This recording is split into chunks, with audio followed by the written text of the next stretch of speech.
Hello, everyone. Jenna here. Thank you so much for joining us. If you joined me earlier with live with Kim, thanks again. So many of our Detect and Detox test takers have high toxic exposures from their beauty and skincare products. And in fact, many of these product contain ingredients can actually make skin problem worse for some people. As the name implies, like hormone disrupting chemicals actually disrupt hormones and then can alter how things work inside our bodies. And in turn, we will experience inflammation and that could persist itself and externally as skin conditions like such as acne. However, hormones aren't the only reason for acne problems.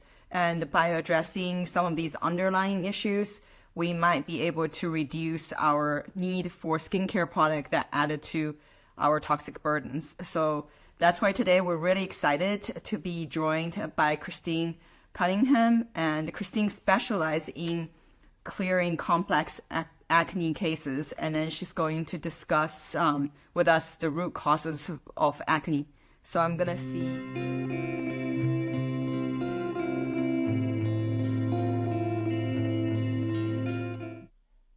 Yay! It worked. Hey. Hi, how are you? Good. How are you? I'm wonderful. I'm so glad to Nice be. earrings. Oh, thank you. They're my summer earrings. Love it. We're going to talk about skin issues today, and then you have perfect skin. Oh, thank you. I'm excited. So thank you so much for taking the time, joining us. I'm super excited because we have not talked about acne, and it's such a prevalent problem. Mm. So before we start, tell us a little bit about your background and then how you became a acne expert.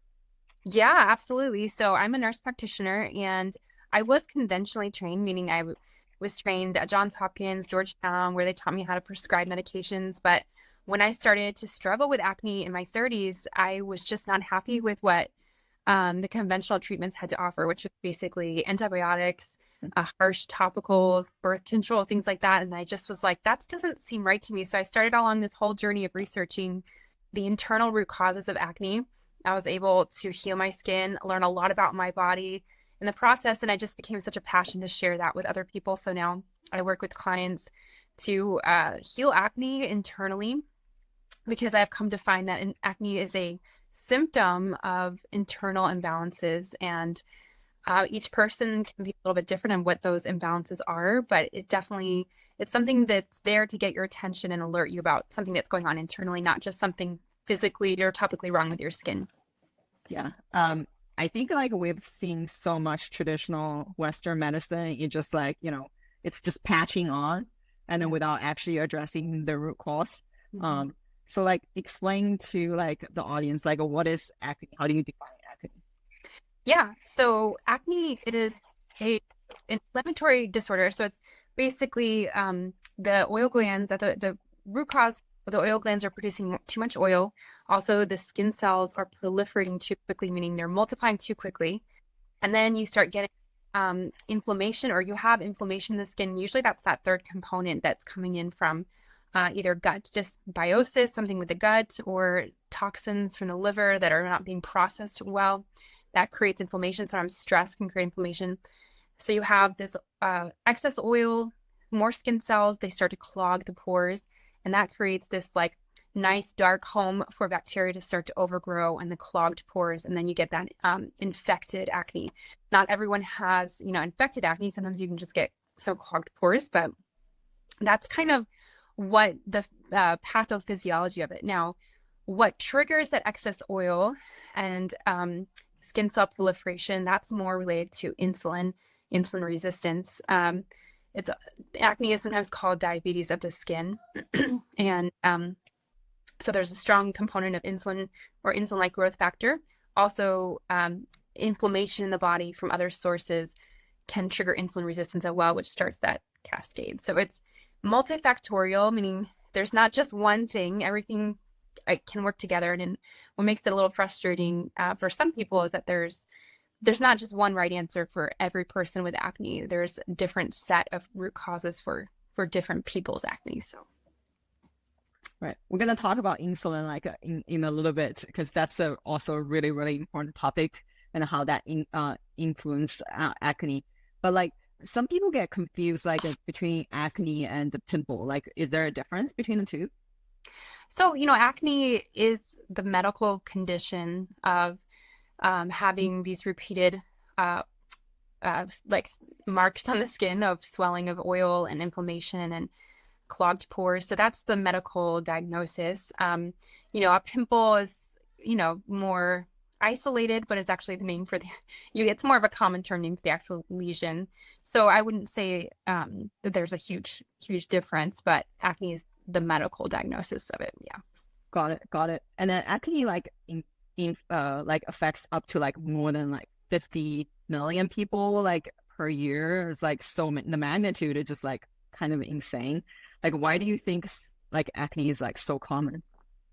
Yeah, so that's a great question. And the studies show that acne is increasing in developed nations, and that there's very little acne in societies that have like more of a hunter-gatherer traditional society. There's almost no acne even in the teenagers there. So that says to me that there are factors in our modern environment that are creating this. It's basically metabolic syndrome or triggering this insulin resistance. So I think there's a number of reasons. I think like antibiotic use from a young age in developed nations is one thing that disrupts the gut environment. Obviously, processed foods, high sugar, high white flour. Actually, in a lot of developed nations, they fortify white flour with iron. And so excess iron is a big problem. It creates a lot of oxidative stress in the body. And a lot of times we're getting too much iron in developed nations or nations that fortify their foods.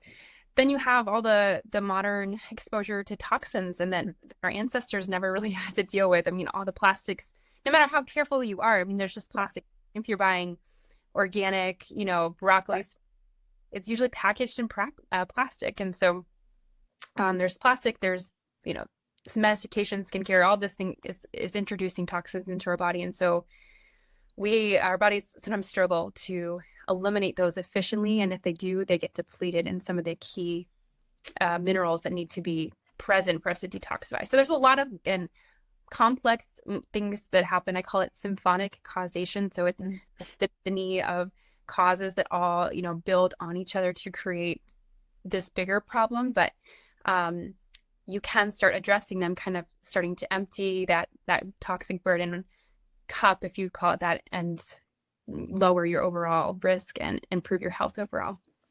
That makes a lot of sense. So you mentioned about gut, like, what role does gut play in acne? Yeah. So the gut is super important. I think of the gut as your internal skin. So if you think about your skin starts, on your outside through your mouth all the way out to the other side, that's your internal interface with the outside world.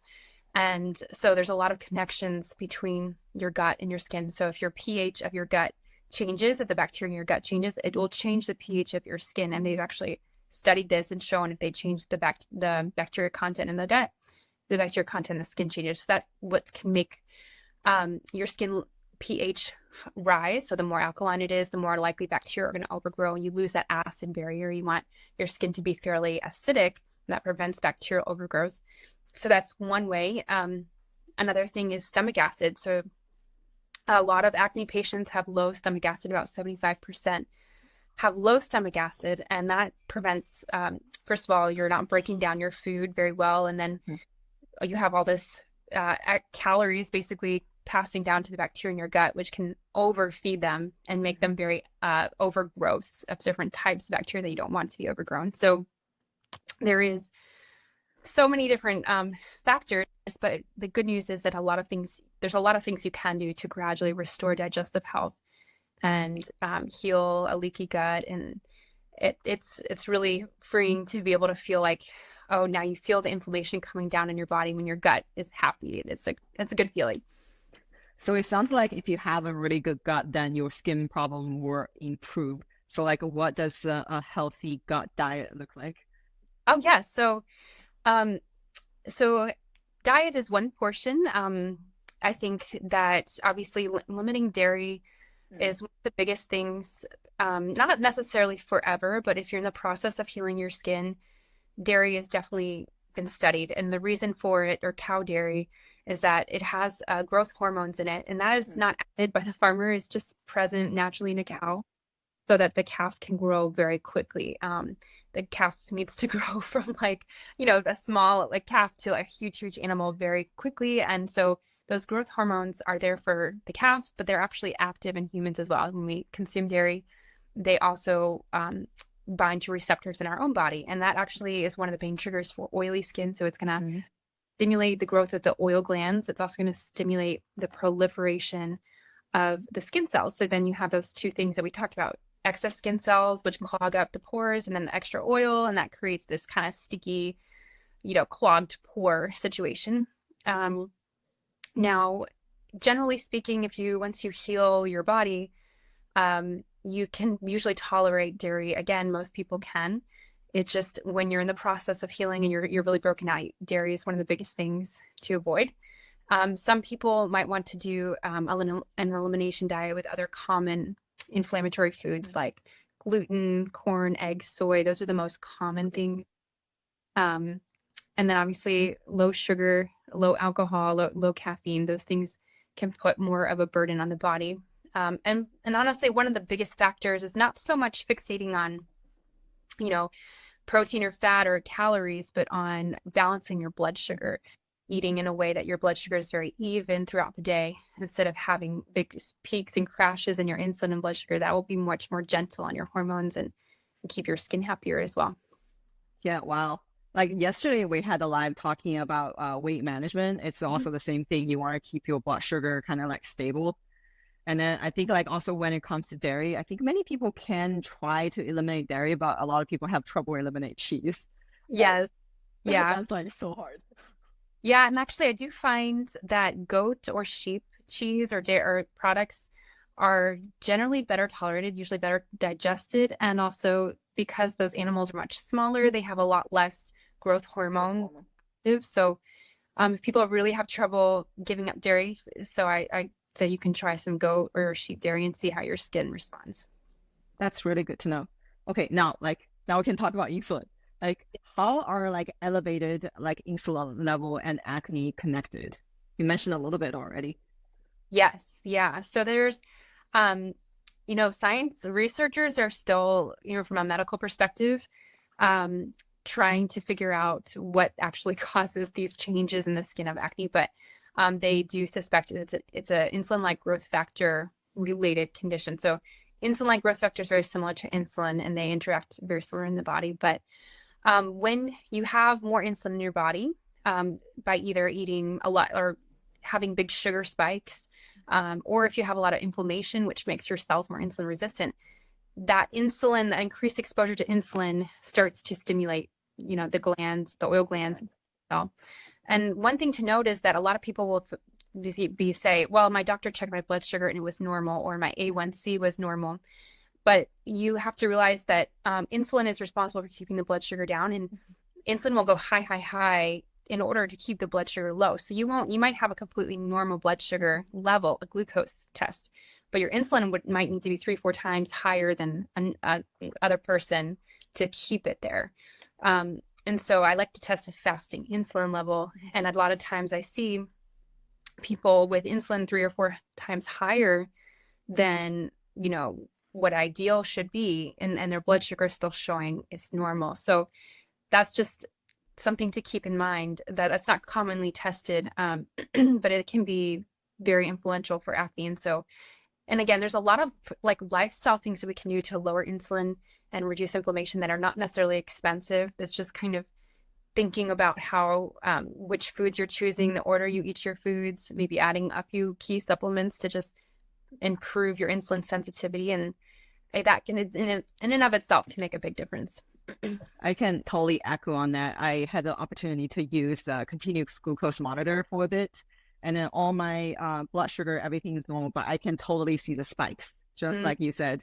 But I never had my fasting insulin tested, so I think that's something that I should definitely try check it out. Yeah, it's very interesting to kind of get a baseline for yourself. Yeah. So somebody just asked about your thoughts on eggs. Would egg also have this ball of hormones? Let me see. Okay. So, let me just pull up her. Okay, thoughts on eggs, even backyard, considered dairy. Okay, so eggs are not considered dairy. Dairy is from cow. However, eggs are one of those things that are very individual. Some people, especially if your digestion is weak, you don't have good stomach acid, you're not breaking down or absorbing your food very well, then those egg proteins don't get fully broken down and they can create inflammation in the body. So if you think that eggs might be a problem for you, I would say avoid eggs for 30 days and then do an egg challenge where you have eggs every meal for a couple of days and then see how your body responds. That's kind of the gold standard to seeing how foods are impacting your body. Most people can tolerate some eggs, but there are people who it's just one of those problem foods for them, and that's partly where you can be your own detective and put in a little work to figure out. And sometimes the food sensitivity testing, I don't know, I'm not sure how helpful that is, because sometimes things will come up and it'll start making you very fearful around food, and it might not actually, once you heal up your gut a little bit, you might be able to tolerate it fine. Yeah. So an elimination diet is probably the best place to start to see if you're sensitive to eggs. Yeah, I also think the food sensitivity test, a lot of time you just capture like a snapshot, but people might need to reach a certain threshold before that allergy or inflammation kicks in. So it might not reveal the true picture of like by how much that you would need it to be exposed to get the inflammation. Yeah. So now, like, we talked about insulin, and you also mentioned about liver earlier, because liver has to do with detoxing and everything. So how can a healthy liver help with acne issues? Yeah, that's a great question. So I find that a lot of acne patients have genetically like a slower liver, a liver that's not able to detox as efficiently. And when your liver really is so important for so many factors, regulating your hormones, and if your liver is processing a lot of extra toxins coming in from a leaky gut, then that's can kind of bog down the liver or deplete the liver of nutrients. And so we want that liver to be functioning optimally to keep our blood sugar good, even keep our hormones nice, even level. So there's a couple things. I mean, things like broccoli sprouts or radish sprouts are just a food that you can eat that's really healing to the liver. There are some herbs and things like milk thistle. I love a supplement by BioRay. It's called Liver Life. That's really great for supporting the liver. So that is something that acne patients tend to struggle with a little bit, especially if you find that it runs in families. So if parents or your siblings also struggled with acne, that could mean that you have those genetics of a slow detoxifier, and you might need some extra B vitamins and methylated B vitamins, or beef liver is a great natural source of those to help your liver function optimally. And again, those are one of those things that our ancestors didn't really have to deal with. All the toxins, they just didn't have to detox that much because there wasn't as much exposure. But now all of a sudden in our modern lifestyle, we have this mismatch where we have to work a little bit harder to make sure our liver stays healthy. Yeah. Oh, wow. It sounded like any acne issue needs to be a really personalized approach to trying to understand how complex the thing is. So what does the session with you look like? I feel like all my friends, when they have an acne problem, I need to send them to you. Oh, yeah. So I have a acne course. It's actually currently, I have it on pause right now because I'm updating it, adding a lot of new features. So that'll relaunch in September. So if you're listening to this and you feel like that's what you want to do, stay tuned for September. Go ahead and follow me on Instagram and you can stay tuned. But right now I'm doing a lot of one-on-one with clients. And so that's really allowing me to give them a very personalized approach and help them put the pieces together. So if you're someone who has, I would say, complex, meaning you have maybe a lot of different symptoms, you've tried a lot of things already, and you're just getting to the point where it's not an easy fix for you, then you probably want to work with someone like me or another practitioner who really knows acne and can help put all the pieces together, maybe do some testing to figure out what is your root cause. And so I work one-on-one for, we do like an hour consultation. I ask a lot of questions about your health and not just your skin. And it's almost more helpful for me to know about, well, how's your mood? How's your energy? How's your bowel movements, your periods? All of those things come together to show me what is actually creating that inflammation in your body. That makes a lot of sense. So the Clear Skin course will start September. So everyone be sure to follow Kristin so you can get up-to-date information on the course. And then you also have this free Clear Skin recipe book. Tell us about that. What kind of recipe do you include, and where can you get it? Yeah, so if you go onto my Instagram profile and under the little link in the profile, you can find the free recipe book. And that's going to be recipes that are all dairy-free, gluten-free, because a lot of times I encourage people to do at least 30 days dairy-free, gluten-free. And then they're going to be focused on, low glycemic, so balancing blood sugar. I'm a big fan of trying to get a savory breakfast. I think that's something we can all try to do at least a few times a week. So maybe more like vegetables for breakfast, or like a nice paleo sausage, or, sauteed potatoes with veggies, all sorts of different ways you can do that. And so there's some ideas in that book with savory breakfast, or even like if you don't want to do savory, you can do like a chia seed or a clear skin smoothie, something that may not be as savory tasting, but it's still going to be very low glycemic and keep your blood sugar even while getting a lot of good like antioxidants and phytonutrients in first thing in the morning. That makes a lot of sense. So one study I read is when they gave everyone prescribed breakfast, the cornflake is like the worst. It spiked everybody's sugar. Oh, wow. Yes, on that stuff. Yeah, so everyone be sure to check out this the free skin recipe book. So thank you so much, Kristin, for joining us and giving us such like wonderful insights and information. Absolutely. Thank you for having me. It was great to be here. Yeah, and then everyone be sure to follow Kristin at the _acne_MP. And then we'll also have all the information linked to this IG Live promo post. Thank you so much. Thank you so much. Take care. Bye. Bye.